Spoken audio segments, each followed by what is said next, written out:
A'udzubillahi minasyaitonirrajim. Bismillahirrahmanirrahim. Assalamualaikum warahmatullahi wabarakatuh. Alhamdulillahirabbil alamin wassalatu wassalamu ala asrafil anbiya'i wal mursalin sayyidina Muhammadin wa ala alihi wa ashabihi ajmain. Ya al-haq adkhilna mudkhala sidikin wa akhrijna mukhraja sidikin wa ja'alna min ladunka sultanan nasira. Ja al-haq wa zahaqal batil innal batila kana zahuqa. Ya al-ghafur rabbana innana amanna faghfir lana dzunubana wa qina adzabannar. Amma ba'd. Alhamdulillah, segala puji dan syukur adalah milik Allah, Tuhan semesta alam yang telah menciptakan kita, dan karena rahmat dari Allah kembali kita berjumpa di channel YouTube iDream TV dalam program Hikmah, himpunan kisah dan motivasi hidup, di mana insya Allah kita akan sama-sama menggali ya berbagai hal dalam kehidupan kita dan dalam kehidupan orang-orang terdahulu sebelum kita, misalnya untuk kita ambil hikmah ya, kita ambil kebijaksanaan ya, kita ambil ilmu ya, untuk menerangi jalan kehidupan kita sehingga kualitas iman dan takwa kita semakin hari semakin baik. Tidak lupa kita baca salawat dan salam Allahumma sholli ala sayyidina Muhammad wa ala ali sayyidina Muhammad. Assalamualaikum ayuhan nabi wa rahmatullahi wabarakatuh. Semoga Allah terima salawat dan salam yang kita baca dan dilimpah curahkan kepada para nabi, para rasul, wabil khusus ya Rasulullah Muhammad sallallahu alaihi wasallam. Dan semoga kita termasuk ke dalam kelompok orang yang akan berbahagia ketika berjumpa dengan Allah nanti di yaumul mahsyar, dijauhkan dari siksa api neraka, dimasukkan ke dalam surga dan dipertemukan dengan Rasulullah sallallahu alaihi wasallam. Insyaallah ya amin ya rabbal alamin.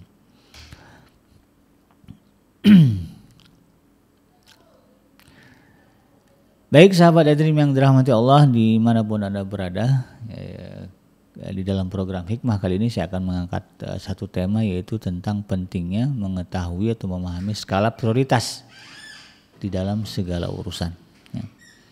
Dan ini bagian dari cara kita memperkuat karakter diri kita sebagai seorang muslim yang tangguh ya.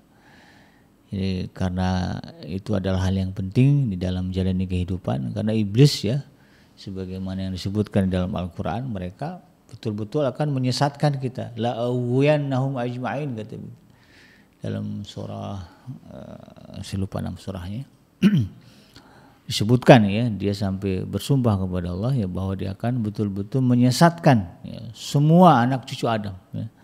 La'awiyannahum ajma'in ya, kami akan menyesatkan ya, menjadikan mereka orang-orang yang lalai semuanya ya. Dia bersungguh-sungguh ya akan menyesatkan kita, maka kita tidak bisa menjadi pribadi yang biasa-biasa aja. Nah, itu pribadi yang cemen ya, yang rapuh, yang ringkih, tapi kita harus menjadi pribadi yang tangguh. Karena yang kita hadapi adalah makhluk yang sudah bersumpah ya di hadapan Allah dulu bahwa dia akan menyesatkan kita. Karena memang tidak ada tempat bagi dia nanti di hari kiamat kecuali neraka, maka dia akan mencari teman sebanyak-banyaknya untuk tinggal di dalam nerakanya Allah, na'udzubillah ya. Jadi kita harus berusaha ya sebagaimana sebisa-bisanya lah gitu ya, agar setiap hari ya kualitas keimanan dan keislaman kita semakin baik ya, dan kita menjadi pribadi muslim yang tangguh. Nah, di dalam hal ini sahabat iDream yang dirahmati Allah ya, salah satu karakter yang penting yang harus kita miliki untuk menjadi pribadi muslim yang tangguh adalah memahami skala prioritas. Nah, ya. Dan ini bagian dari manajemen diri ya, atau manajemen waktu, manajemen kesibukan, manajemen urusan gitu ya. Kalau dalam bahasa pendidikannya disebut sebagai munazzamun fi syu'unihi ya, tertib ya, atau termanage ya di dalam segala kesibukan atau urusannya. Nah, ini yang kemudian kita harus pahami ya, bagaimana kita bisa memanage ya berbagai hal dalam kehidupan kita dengan baik. Jadi orang Islam itu adalah orang yang tertib. Sebagaimana ya kalau kita lihat di dalam fikihnya saja itu kan ya, misalnya fikih wudu ya, fikih sholat ya, fikih tayamum. Nah, itu kalau dalam fikih fikih wudu misalnya itu ada rukun tertib namanya ya. Ini nggak boleh mendahulukan yang seharusnya didulukan, mengakhirkan sesuatu yang harusnya didulukan, atau sebaliknya ya, mendahulukan satu hal yang seharusnya diakhirkan. Itu nggak boleh. Jadi harus tertib. Ya, tertib ini merupakan bagian dari karakter seorang muslim, dan itulah yang dicontohkan oleh Rasulullah SAW dulu ya. Kalau kita perhatikan Rasulullah dan para sahabat ya, dalam menjalani kehidupan mereka, baik secara personal maupun sebagai satu komunitas yang besar ya, sebagai satu bangsa ya, sebagai satu negara gitu kan. Ya, Rasulullah itu dan para sahabatnya ya tertib di dalam menjalani berbagai urusan ya. Dan kunci dari kita bisa memahami bisa menjalankan kehidupan ini dengan tertib adalah kita paham skala prioritas. Kita tahu mana yang harus diutamakan, kita tahu mana yang harus didahulukan. Nah, itu kan. Makanya kalau kalau orang Islam ya tidak mengerti skala prioritas, ini jadi masalah. Ya. Kalau dia nggak ngerti mana kebutuhan pokok, mana kebutuhan yang misalkan ada primer, ada sekunder kan, ada tersier gitu kan, nggak paham dia itu misalnya, ya alamat bangkrut nanti gitu kan. Baru punya untung dikit, udah poya-poya, ya, bisnisnya itu jadi bangkrut, nggak jalan. Ya. Dan ketidaktahuan tentang skala prioritas ini ya menjadi masalah umum ya di kalangan kaum muslimin, terutama di kalangan mereka yang levelnya ekonominya ya ke bawah ya. Kalau dibilang fakir miskin lah gitu ya. Rata-rata orang-orang fakir miskin ini mereka tidak paham skala prioritas di dalam menetapkan segala urusan ya. Contoh yang mudah saja gitu kan, ini ada anak sekolah ya, perlu biaya ya. Kemudian bapaknya perokok berat, ini kan nggak tahu skala gitu kan. Banyak ya orang perokok berat lebih mementingkan beli rokok daripada kemudian ya, mikirin biaya anak sekolah, ya, mikirin skincare-nya istri gitu kan. Nah, itu jadi persoalan gitu ya. Saya dulu punya dosen ya di waktu kuliah S1. Dia cerita ya orang Islam ini harusnya semua bisa pergi haji gitu kan. Nah, tidak ada ceritanya orang Islam nggak pergi haji. Ya, kalau ada orang Islam kemudian nggak bisa pergi haji dengan alasan miskin ya, nanti di akhirat malaikat tanya itu, kamu ngerokok nggak? Ngerokok itu ya. Wah, kalau ngerokok berarti nggak mungkin kamu nggak bisa pergi haji ya. Kalau dihitung-hitung kan rokok satu hari misalnya satu bungkus 25.000 ya. Bisa kebeli misalnya kan, kalilah sebulan ya. Kali 10 aja udah 250.000 gitu kan. Kali 30 750.000 ya. Kali 10 bulan 7,5 juta. 10 bulan aja berhenti ngerokok udah kekumpul uang 7.500.000. Kalilah sekian tahun gitu kan, masa iya nggak punya uang buat bisa pergi haji kan? Ya, maka nggak diterima alasannya itu ya, karena miskin gitu kan. Ya, kenapa itu terjadi? Ya itu tadi karena nggak paham skala prioritas. Dan ini menjadi persoalan umum ya, yang biasa terjadi di tengah masyarakat. Padahal kalau kita lihat contoh dalam kehidupan Rasulullah misalnya para sahabat, mereka adalah orang-orang yang mengajarkan ya sifat yang memahami itu tadi skala prioritas.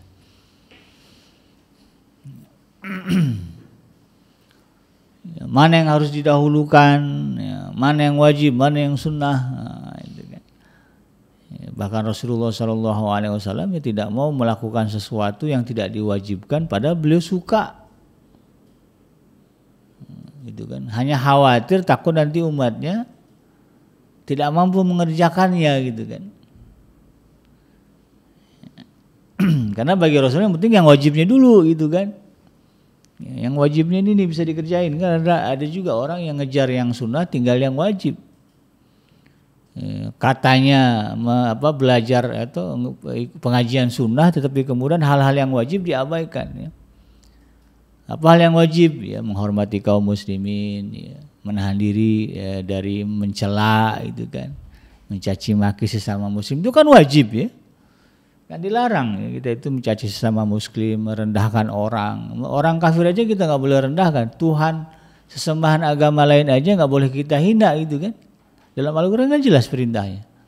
Ya, tidak boleh menghina sesembahan orang-orang kafir, begitu kan dilarang. Tapi ada orang yang katanya ngaji, ikut pengajian sunnah, ya katanya gitu kan. Tetapi kemudian mampu tega itu mencaci maki sesama muslim, bahkan yang dicaci makinya itu ustadz gitu kan. Yang punya jasa mengislamkan banyak orang, hanya gara-gara sebuah pendapat yang mungkin ya di situ ada khilafnya gitu. Itu kan yang wajib jelasnya. Ya, karena kebanyakan ngaji yang sunnah-sunnah gitu kan, melupakan yang wajib, jangan sampai kejadian. Nah, ini nggak paham skala prioritas gitu kan. Ya paham dulu skala prioritasnya, ini yang wajib ya. Rasulullah sih begitu ya. Rasulullah itu suka dengan bersiwak. Tapi Rasulullah tahu ya itu bukan hal yang prioritas ya. Yang penting itu dia paham dulu ya umat ini bagaimana bersuci ya, berwudu ya, bertayamumnya ya, mandi wajibnya, settle dulu deh itu gitu kan, paham. Yang lain-lainnya kalau dia sudah ngerti sebagai tambahan. Maka Rasulullah mengatakan terkait dengan siwak ini ya, laula an asuqa ala ummati la amartuhum bisiwak inda kulli shalah. Kalaulah aku ya, kalau rasanya tidak akan memberatkan umatku, pastilah aku akan mewajibkan ya, umat Islam ini menyikat gigi mereka setiap mau sholat. Ya, kalau itu kan sekarang gosok gigi paling kurang sekali sehari 2 kali ya, ada yang sekali juga pagi doang. Tapi paling kurang pagi dan sore gitu kan. Ada yang setiap mandi gitu kan. Kalau mandinya 3 kali 3 kali gitu kan. Nah, tapi kalau bicara ajaran Islam ya sunnahnya Rasulullah kalau setiap mau sholat itu sikat gigi gitu kan. Tapi Rasul nggak kemudian menjadikan itu sebagai yang wajib. Jadi tidak diwajibkan gitu kan. Berarti kan Rasulullah paham betul ya, mana yang lebih utama. Nah itu yang kemudian kita harus paham juga ya. Kita harus ngerti mana yang harus kita dahulukan, mana yang kemudian harus kita jalankan kemudian. Mana yang sunnah, mana yang wajib. Jangan sampai yang kemudian kita mengejar yang sunnah, kita tinggalkan yang wajib. Ya, tinggalkan yang wajib dosanya gede, ya, dapat pahala sunnah ya belum tentu juga bisa mengcover dosa yang gede itu gitu kan. Nah, ini kita harus paham. Karena itu kemudian sahabat yang dirahmati Allah ya, umat Islam harus memahami prioritas ya, atau skala prioritas di dalam memilah dan memilih urusan mereka. Dalam hal ini ya, ada beberapa hal yang kita harus pahami ya terkait dengan bagaimana kita bisa memanajemen urusan kita ya, dengan memahami skala prioritas ya. Ada 6 hal setidaknya ya yang saya rangkum dari pendapat para ulama ya terkait dengan bagaimana kita bisa tertib ya di dalam menjadi urusan. Karena memang ini juga perintah Allah ya, sebagaimana yang Allah sebutkan di dalam surah Al-Insyirah ya. Ayat yang ke-7 ya. Fa iza faragta fansab. Apabila engkau telah selesai dengan satu urusan, satu kebaikan, maka lanjutkanlah dengan urusan yang lain. Ya tertib gitu kan. Jadi betul-betul harus settle satu urusan di tangan kita, baru kita beranjak kepada urusan yang lain. Ya, jangan sampai kemudian karena kita tidak paham skala keutamaan, skala prioritas ya, urusan di tangan kita itu banyak yang nggak beres, banyak yang nggak settle gitu kan. Ya, jadi penting selesaikan dulu urusan yang penting ya, yang utama, yang wajib, lalu kemudian kita beralih ke urusan-urusan yang lain yang katakanlah sebagai pendukung ya, kalau kebutuhan adalah kebutuhan secondary ya, kebutuhan kedua atau juga kemudian kebutuhan ketiga. Bagaimana caranya ya menentukan skala prioritas terutama dalam urusan beramal ya. Jadi jangan sampai kita di dalam melakukan amal-amal saleh ya, kebaikan-kebaikan yang Allah perintahkan ini kita nggak tahu skala prioritas, skala keutamaan ya. Jangan sampai itu tadi modelnya ya, mengejar yang sunnah lalu kemudian meninggalkan yang wajib. Nah, itu penting bagi kita ya. Yang pertama ya, yang harus kita perhatikan adalah bagaimana mendahulukan urusan yang penting dan mudah sebelum urusan yang penting dan susah. Ini ada urusan, ini penting. Ini sama-sama penting nih. Nah, ya. Urusan A, urusan B. Nah, sama-sama penting. Tapi level kemudahannya beda. Urusan A susah, ya. Urusan B mudah. Nah, maka dalam hal ini dulukan dulu urusan yang penting dan mudah. Nah, nanti setelah itu baru kita akalin bagaimana urusan yang penting tapi agak susah, agak rumit. Kenapa begitu? Karena kalau kita mendahulukan urusan yang penting dan rumit, nanti waktu kita habis. Dan belum tentu juga urusan itu settle, selesai di tangan kita. Dan karena itu kemudian akhirnya apa? Urusan yang penting dan mudah luput, nggak kepegang. Nah, kan begitu ya. Nah, makanya kalau di dalam ujian misalnya ujian negara lah ya, ujian apa yang penting-penting itu biasanya anjurannya gitu, kerjakan dulu soal yang mudah. Nah, jadi kalau baca soal susah nih skip aja dulu. Nah, ya. Selesaikan yang mudah-mudah dulu, baru nanti sisa waktu kita fokus kepada soal-soal yang kita anggap susah. Karena pada prakteknya ya ada orang atau ada kita ya, zaman saya kuliah, zaman saya sekolah dulu, pernah juga ada momen ya kita sibuk dengan yang soal yang susah gitu. Akhirnya apa? Waktu habis. Sementara soal masih banyak dan soal yang mudah aja nggak kepegang akhirnya. Ya, tapi kalau kita setelkan dulu urus soal yang mudah-mudah ini, ya, kalau mudah kan nggak jadi persoalan gitu kan, lancar-lancar. Baru nanti sisanya kita selesaikan soal yang susah. Ya. Seandainya waktu nggak muat, ya kita sudah terselamatkan dengan soal-soal yang mudah. Ya, daripada kemudian jadi sibuk dengan yang susah, lalu kemudian yang mudah luput, hilang, ya, ke laut lah gitu ya. Nah, jadi pentingnya kita mengetahui ya ini mana nih ya. Ini urusannya sebetulnya sama-sama penting, tapi yang satu ini agak ribet nih ya, karena harus cerita ke sana, cerita ke sini, minta ini, minta itu. Nah, yang ini agak gampang. Ya udah yang ini dulu selesaikan.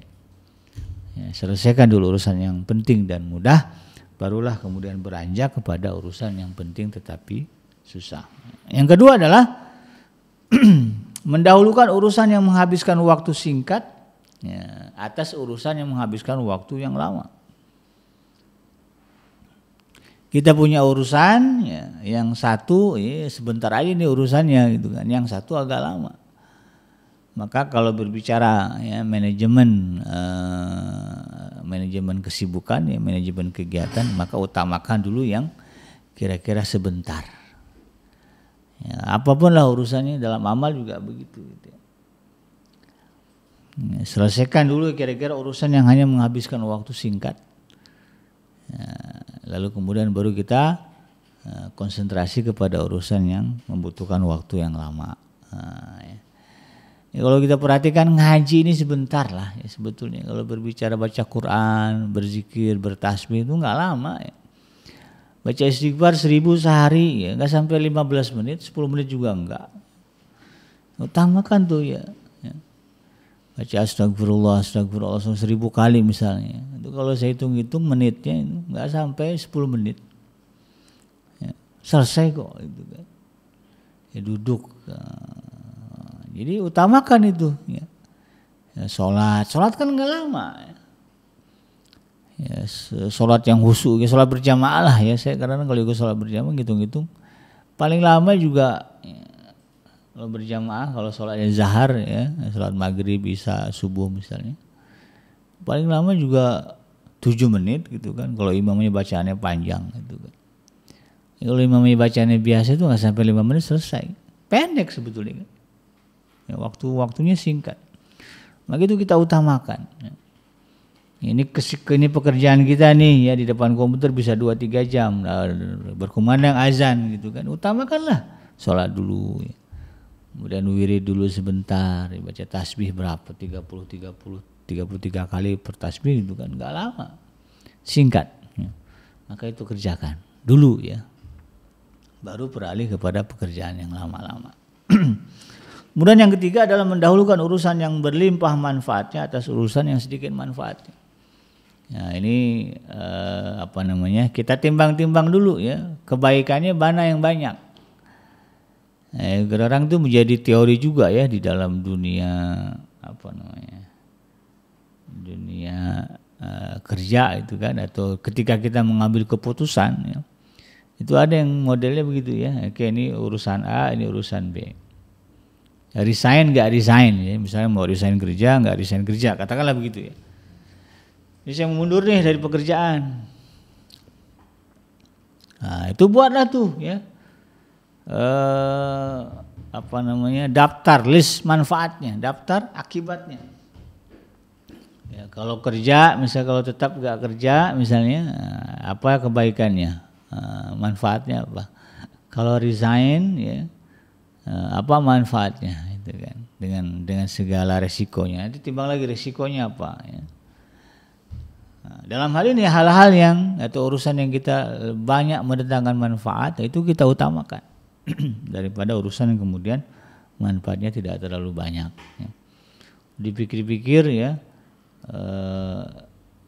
Resign, ini kerjaan kita banyak ribanya gitu kan, banyak orang yang kerja di institusi keuangan yang rentan terdampak riba begitu ya.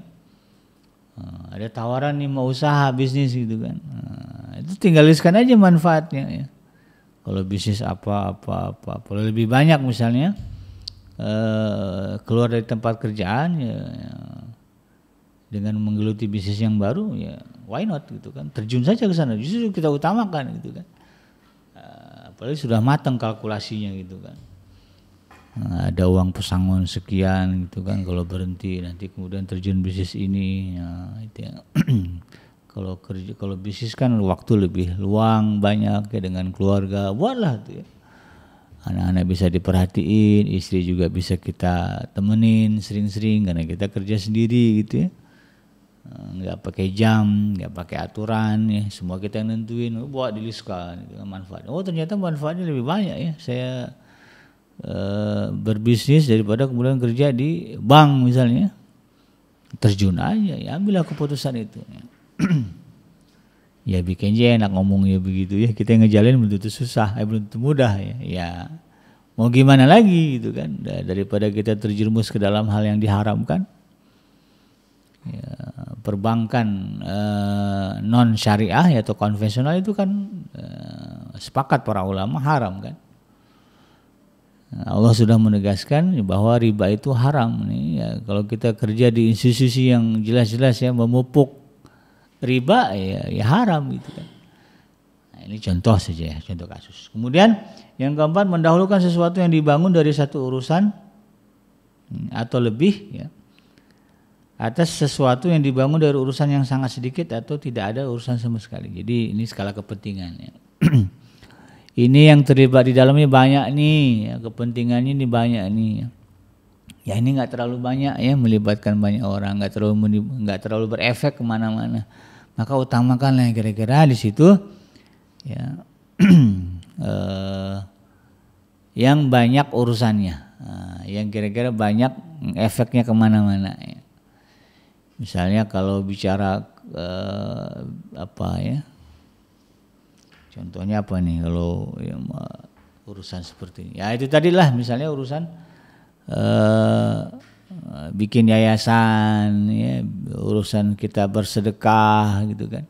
Ini kalau sedekah ke sini yang terbantu banyak, kalau sedekah ke sini yang terbantu nggak banyak, ayo gitu ya. Nah, maka utamakanlah sedekah ke tempat yang kira-kira bisa terbantu banyak.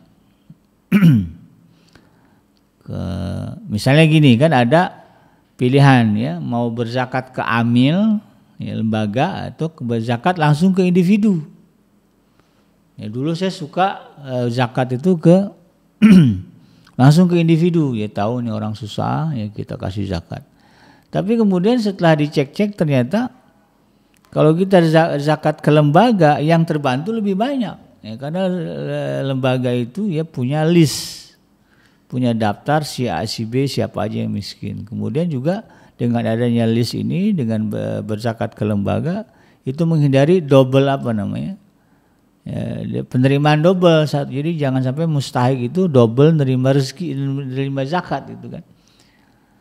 Ya, karena kita nggak tahu kan kalau ada 10 orang punya prinsip lebih utama sedekah ke mustahiknya gitu kan daripada ke lembaga, daripada ke amil misalnya. 10 orang datang ke dia, 10 orang ngasih manfaat ke satu orang. Tapi kalau ke lembaga 10 orang yang datang, maka yang akan mendapatkan manfaat bisa jadi bukan hanya satu orang, mungkin ada 20-30 orang karena dibagi-bagi, diratain gitu kan. Ini contohnya ya. Nah, contoh bagaimana mengutamakan urusan yang berdiri di atas banyak urusan. Nah, yang maslahatnya kemudian lebih banyak ya, daripada kemudian satu urusan yang maslahatnya tidak berdampak kepada banyak hal. Contoh gitu ya. Kemudian yang kelima, mendahulukan urusan yang bila terlambat maka hilanglah kesempatan kita ya, untuk mengerjakan itu gitu kan. Nah, diutamakan ya, atas urusan yang tidak menyebabkan kehilangan disebabkan keterlambatan. Ya. Jadi jangan sampai gitu ya. Jadi urusannya ada yang pakai deadline, yang tidak pakai deadline. Nah, maka utamakanlah urusan yang kira-kira pakai deadline. Ya, misalnya, kapan selesainya? Kapan ini saya selesaikan Pak? Besok. Maka yang besok itu yang harus kita utamakan, yang ada deadline. Ini secara umum sih orang paham lah ya. Tapi ada juga orang yang nggak paham, ya udah dikasih tahu deadline-nya tanggal sekian, nah, nyantai itu ya. Tahu-tahu udah tinggal sedikit waktunya baru sibuk dikerjakan, akhirnya telat. Ya, dan berdampak kepada itu tadi ya penerimaan ya, atau bos marah gitu kan. Lalu ada deadline. Ya ini yang kemudian kita harus pahami juga ya, anak-anak kita harus mengerti ya, bahwa urusan yang tidak boleh terlambat harus kita utamakan, atau urusan yang ada deadline-nya gitu ya, itu harus kita utamakan. Kemudian yang terakhir adalah mendahulukan urusan yang berisi kemuliaan dan keutamaan atas urusan yang kosong dari keutamaan dan kemuliaan. Kalau ada satu amal perbuatan atau dua amal atau dua perbuatan pilihannya, lalu kemudian yang satu opsinya, dengan ini kita bisa mendapatkan banyak kebaikan dan manfaat kemuliaan gitu kan daripada satu perbuatan ini.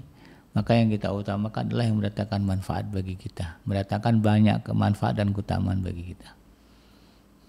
Ya. Contoh amalnya apa ya? Bagaimana kita beramal? Ya, dengan amal itu kemudian kita bisa mendapatkan banyak kebaikan. Nah, ya misalnya tadi ya punya harta, gitu kan. Mana yang harus kita utamakan, gitu kan? Untuk keluarga kita, ya, atau untuk sedekah keluar, gitu kan. Ya tentu kebaikannya lebih banyak untuk kita utamakan keluarga kita dulu, jangan sampai begini, gitu kan.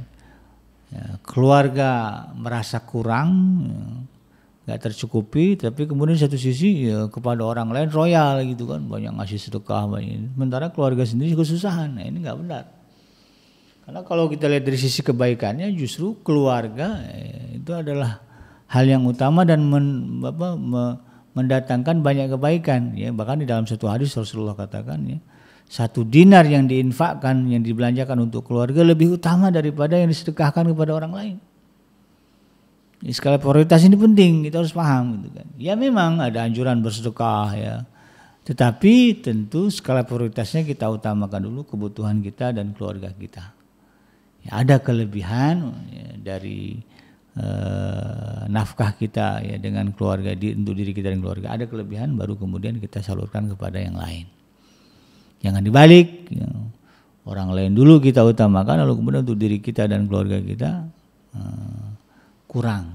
Nah, justru yang paling penting adalah cukupkan dulu diri kita dan keluarga kita ya, dalam standar yang ma'ruf lah gitu ya, standar yang umum gitu kan. Ini kalau bicara kurang ya semua orang merasa kurang gitu kan. Ya, tidak ada yang cukup dengan uang, tapi kita pakai standar yang umum ya. Asal ketemu makan ya, bisa bayar kontrakan gitu ya, bisa bayar uang sekolah anak gitu, bisa ngasih orang tua, masih ada kelebihannya, baru kemudian kita bicara alokasi ke lembaga-lembaga ya. alokasi ke tempat-tempat lain untuk kita sedekahkan. Itulah sahabat Edrim yang dirahmati Allah, yang 6 hal yang harus kita perhatikan terkait dengan memahami skala prioritas di dalam menyelesaikan atau menjalankan urusan. Mudah-mudahan bermanfaat, yang benar datangnya dari Allah dan yang salah semata-mata lahir dari kealfaan dan kehilapan saya pribadi. Saya bikin pamit undur. Subhanaka Allahumma rabbana wa bihamdika asyhadu an la ilaha illa anta astaghfiruka wa atubu ilaik. Walhamdulillahirabbil alamin. Assalamualaikum warahmatullahi wabarakatuh.